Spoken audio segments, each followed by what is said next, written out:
Well, did you miss me last week? What the scene behind me is what I was doing last weekend, helping some friends construct or put up the skeleton and part of the skin of a 24-foot yurt on the other side of the Puget Sound here. It was a endeavor, a lot of work, dawn to dusk, and then some, each of the 2 days. And then I returned home on Monday and had to unpack tools and recuperate from the push to accomplish what it is that we accomplished. It absolutely a delightful experience. Let's take a look at some astrology.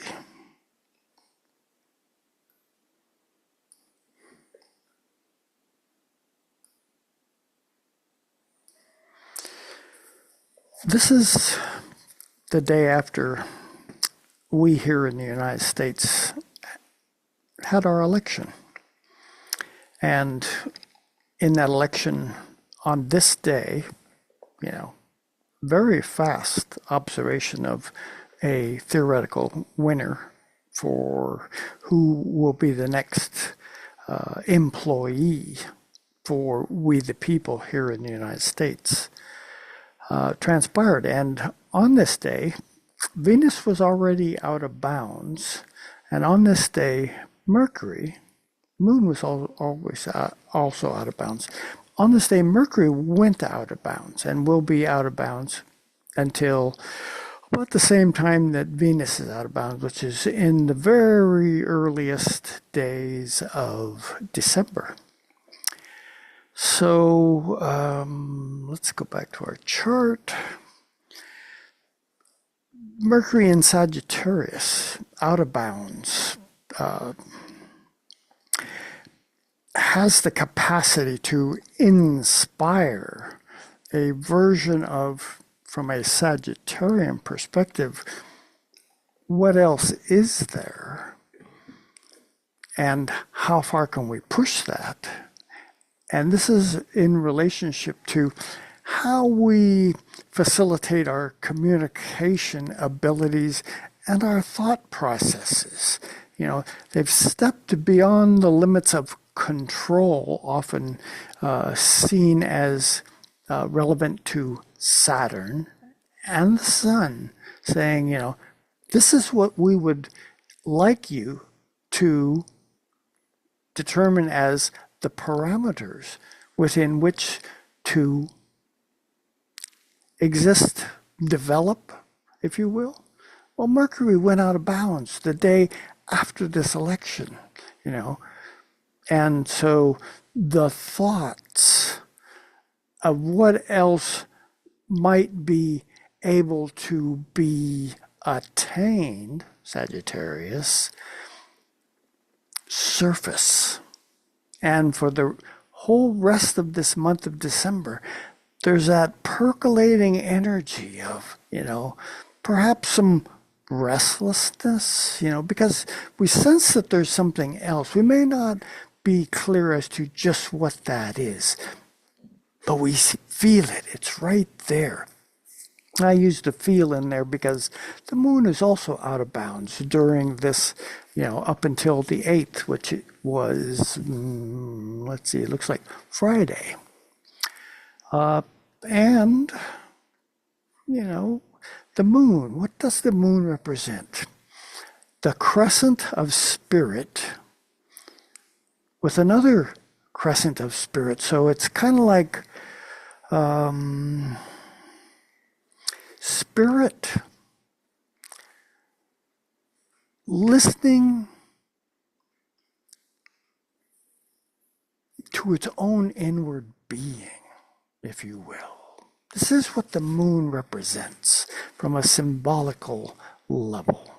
That arc of creation within the arc of creation spirit at work. And so as the rest of this week is gone, it's right now Saturday.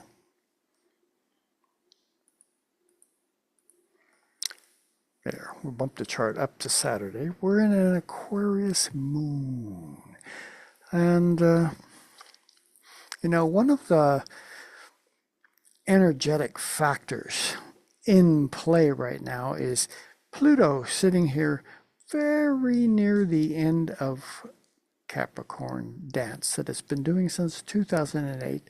There was a brief snippet of time, if you will, when Pluto stepped across the line into the Aquarian matrix and then stepped back into Capricorn just to make sure that it tied up all the loose ends that needed to be tied up before the adventure of Aquarius begins in earnest until 2044 or 2046. It's going to be with us for a while.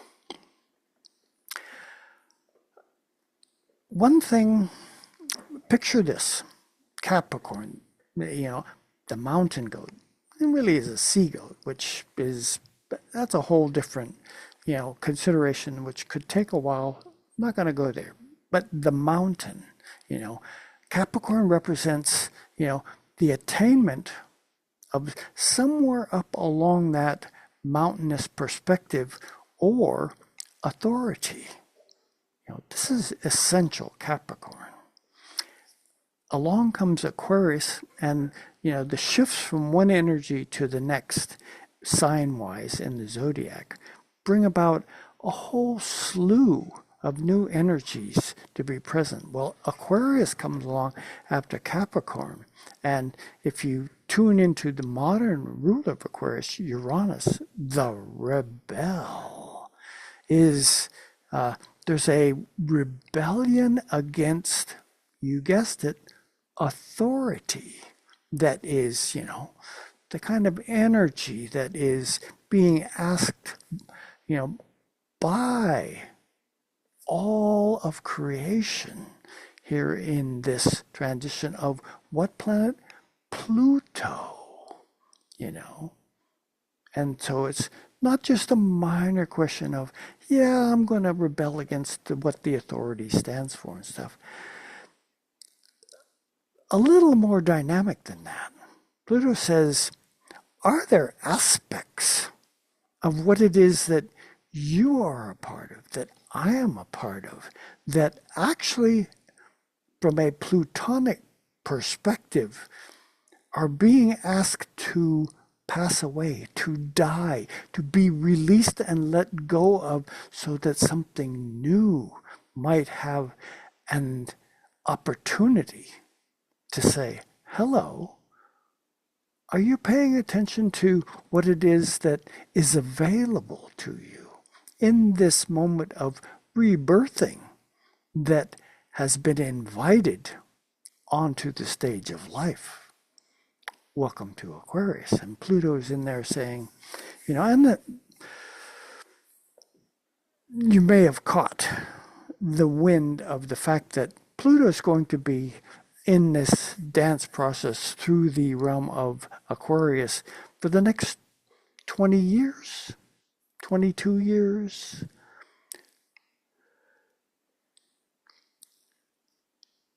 And any time that one of these outer planets makes its advance into a new sign, we are given a new set of parameters within which to develop. And it's not like you can say that for the next 22 years or so, we're going to be in a certain kind of energy that is been fixed from that first moment. Oh, no, not. With any of those outer planet entrances into a new sign says that I'm giving you an opportunity to release what it is that you knew and to develop a new perspective that you are going to be working with for the next, in this case, 22-year cycle. And when you come out the end of that, you will have a perspective of what you may have been able to expand upon and lived into in new fashions and ways that you hadn't, particularly thought of before that. Well, this, Pluto takes 248 years to go around the zodiac, so it was a long time ago that Pluto went through Aquarius, back when we had the French Revolution, the Civil War in the United States. So you can kind of sense that, there might have been more than just a wee bit of restlessness in the air. Is that a possibility this time? Well, the thing about possibilities, they're going to reflect the consciousness of the participants. Are we basically on the edge of revolution right now? Do you, as participants, anticipate or even perhaps desire that kind of energy to be loosed upon the planet?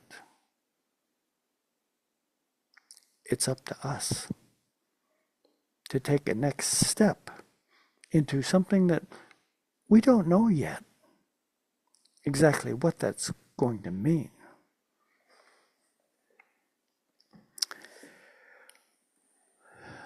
Now, okay, that's Saturday. And, since we've got an Aquarius moon going through most of this weekend, I thought that Aquarian energy was something to bring up. Monday comes. Look at this. We got this yod here. Jupiter at 19 degrees of Gemini, Sun at 19 degrees of Scorpio, and Chiron here at 20 degrees of Aries. A yod says that, these are quincunxes of 5/12ths of a circle. And what they represent is they represent a challenging kind of energy because, and a quincunx or inconjunct says that these two energies, the ones that are in the quincunx, they're not necessarily inclined to be on a wavelength that is similar between them. And the outworking of that kind of energy is that one of the players, in this case Jupiter or the Sun, or Chiron and the Sun, are going to have to accede the control in whatever that, inconvenient consideration is about to one of the players or the other. Well, the Jupiter and Chiron, they're in a sextile to each other. These are energies that, they're working real well together. Jupiter and Gemini, how big do I want to allow my thinking processes to go? How curious am I about the process of engaging with others? And Chiron says that, by the way, I'm the wounded healer. Wounded healer. It depends on, if you're going to see that as two sides of an equation, am I wounded?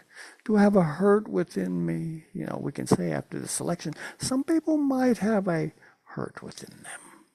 But the healing energy has to be a part of that.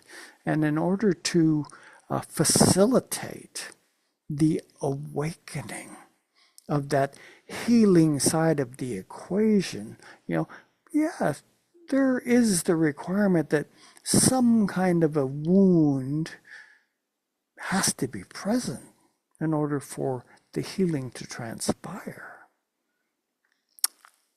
they both come to focus in the sun, that solar energetic core of vitality in being over there in Scorpio, which is where I talked about 2 weeks ago. Mars and Pluto, the two rulers of Scorpio, opposing each other as we were going into this election. Some kind of very dynamic energy was afoot that wanted to, change in a substantial way with an energy drive behind it, Mars, and a Plutonian power quality that is driving this energy into the processes. Something needs to be let go of. We are in for a change.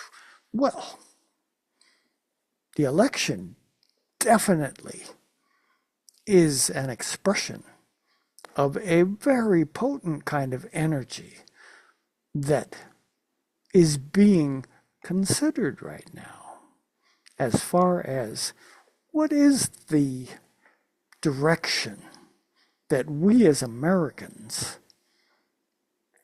which have stood out as potential examples to the rest of the world as to what might be possible. I can't give you a simple answer on that. Listening to the rest of the world right now as far as, what they think about our election process that we just had, there's some concern about our newly elected employee as to what is it that he might have or attempt to accomplish while in that position. But remember, he is an employee of ours, we the people. Don't ever forget that. If we're not happy with what it is that our employee is about, we have a say in it. Is there a way currently to foresee what it is that is coming down and around the pike?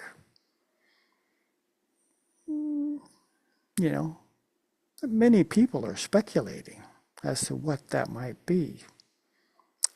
Let's see, but always keeping our finger on the pulse of life to make sure that what it is that is transpiring has benefit to this globe that we're living on. This is not just simply an American issue. This is a global issue that is basically under the microscope right now. So also on this day, Venus shifts signs from Sagittarius into, that position, that realm of authority, Capricorn. The energy of partnership, still out of bounds, What out of bounds kind of partnership factors might be in play beginning on Monday? As this out of bounds Venus shifts from that, unbelievably uncontrollable desire to experience more and more and more in the process of how we engage with one another, stepping across that line into, what might we have gleaned in that Sagittarian investigation of the more that we could bring into the realm of authority in a meaningful fashion you know, and not just have it thrown out like the baby with the bathwater. There are factors that we each bring as soul beings going forward that from the Venusian Capricornian perspective need to be considered, blended, if you will, into what form of authority from the out-of-bound perspective of that Venus are going to be in play.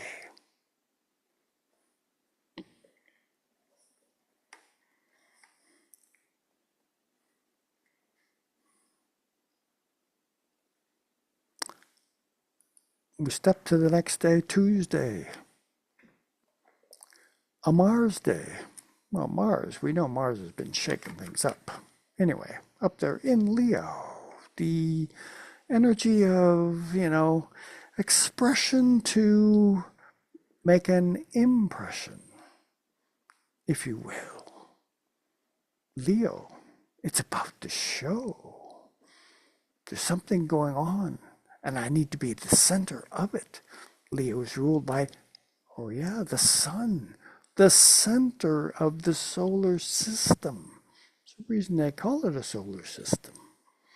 Well, Mercury at 12 degrees of Sagittarius, still dancing out of bounds. It just went there just this last week. Comes into a square with retrograde Saturn down here in Pisces. Out of bounds Mercury. Don't try and hem me into a Saturn-controlled idea of what it is that is appropriate. I can't think, if you're trying to contain me, about the Sagittarian, what else is there to think about?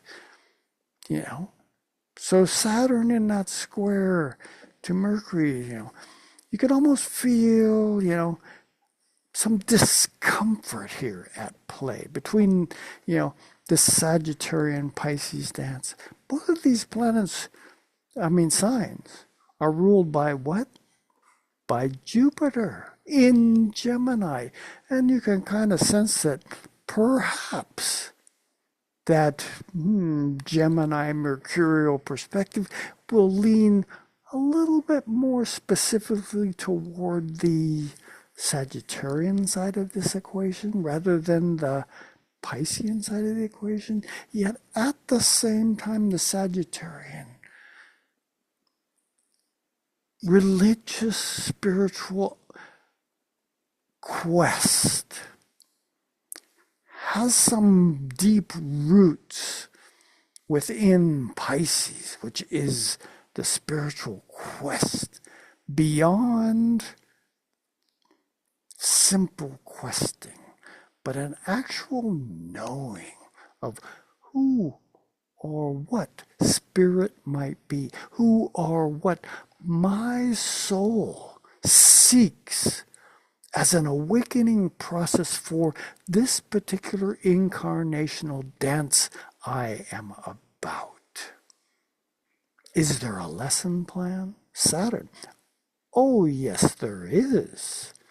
And in this lesson, there are deep, deep ramifications of what it is the lesson plan will bring for consideration.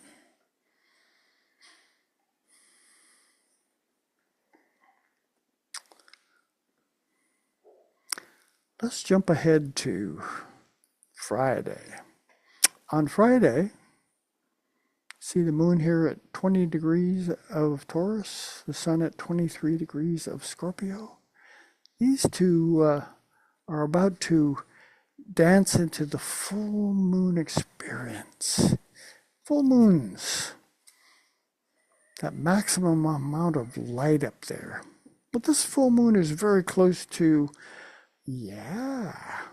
that Is it a rebellious Uranus in play? And you can kind of say, yeah, that's kind of like always the case.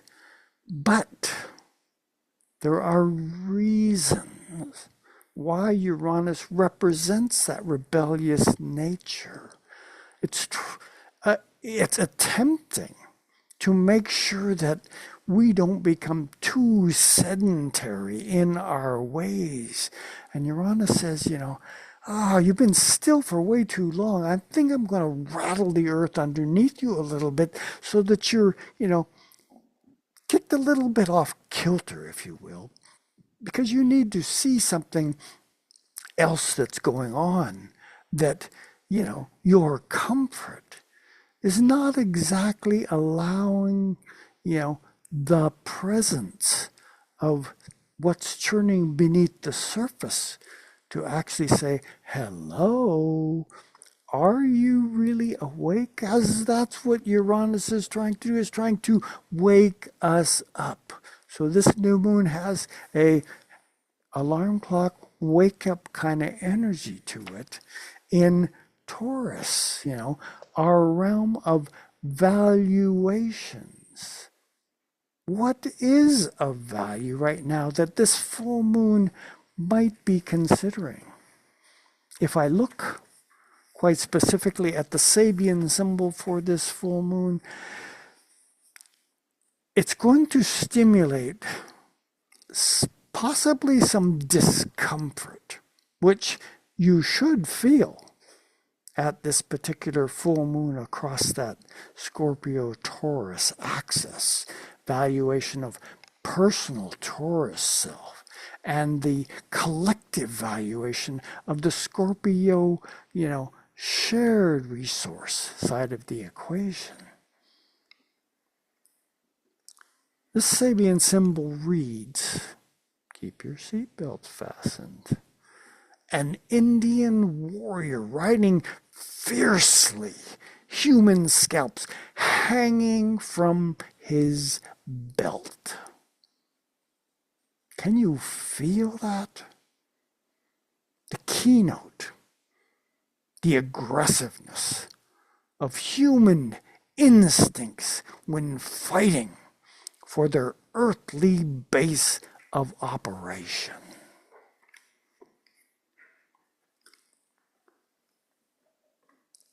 Some of that very same kind of energy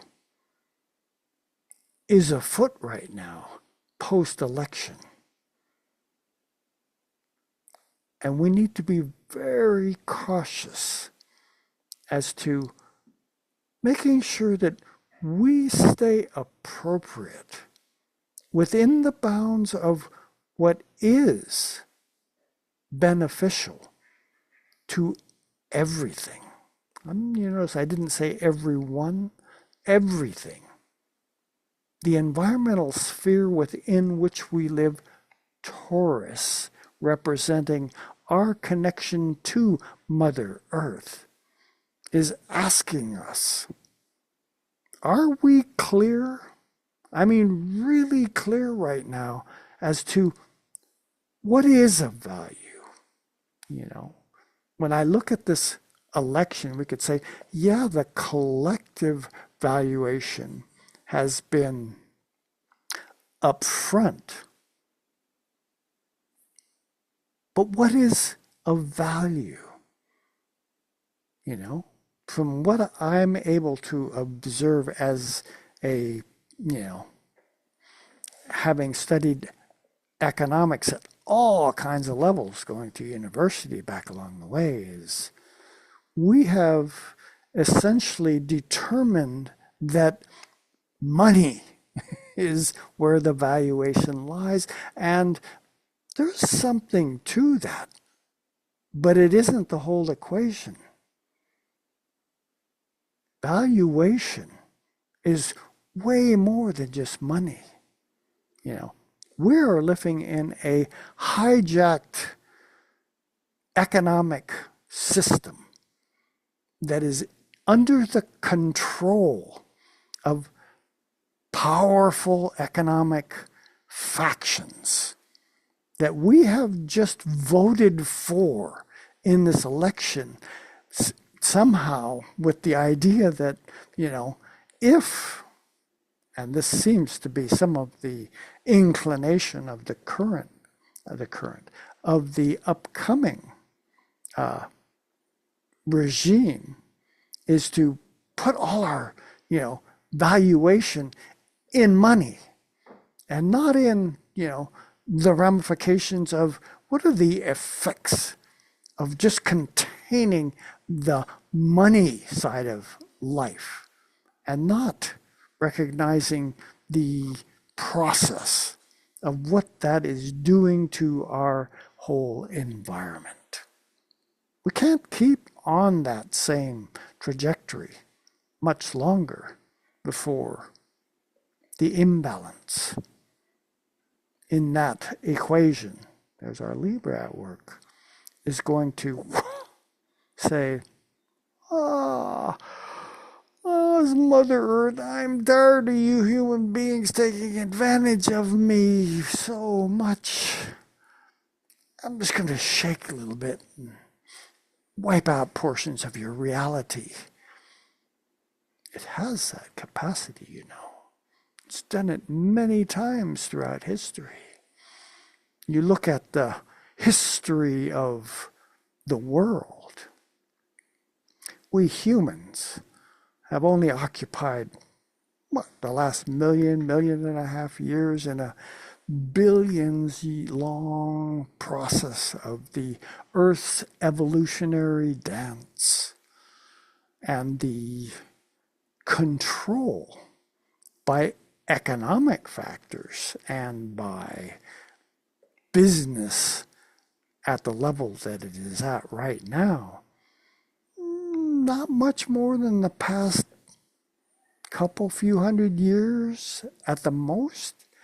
And in that short blip of time, we have pushed this evolutionary balance of what it is that the earth can sustain, likely very close to beyond the carrying capacities of the human desire.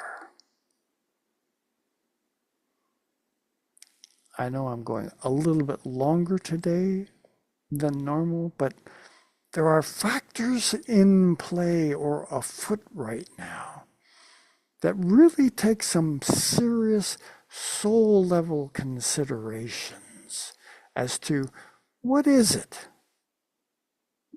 that we actually require and may or may not be able to sustain as far as our current human trajectory here in the life dance. On this very same day that we have the full moon, Saturn stations to direct. It's been retrograde for quite a while. So the lesson plan, if you will, in what is it that is meaningful as a spiritual perspective, it's in Pisces, that right now is going to proceed to move forward again. We've had that time of being able to revisit and reinvestigate, how in tune have we been with what Spirit put us here on the planet to accomplish. And the Saturn lesson right now is going to proceed forward again on its way toward Aries to, awaken us to something brand new if we but recognize that in Pisces we are creating a potentially new seed element to plant into that next Aries moment. Can you feel a Saturn lesson in there saying, am I paying attention? Am I doing something that has the potential to awaken a newness?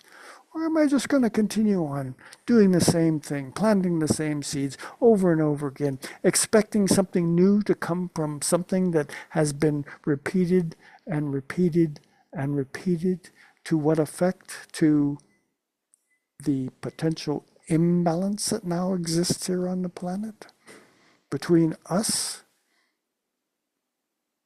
our desires, and the carrying capacity of the planet? These are not minor considerations. And this new regime that we just elected and put in there, for whatever reasons, we need to hold responsible for making sure that we don't continue along a same path. So we need to keep our employee, his feet to the fire, to make sure that the planet doesn't go to hell in a handbasket. On the very last day of the week, Sunday, we have an exact opposition between the Sun and Uranus. A reminder, if you will, of where is our vitality? And can we be comfortable when the earth moves beneath our feet across this axis of personal versus collective valuation? Think about that. That has been the message for next week and beyond, because we have a dance to accomplish. We need to be able to hear quite clearly, not with our heads, but with our hearts, the music and newness that creation is attempting to, it's always playing, but can we hear it, beckoning our participation together in an evolution that will continue and continue and continue with us as part of it. Your choice. That's all I got for this week. See y'all next week.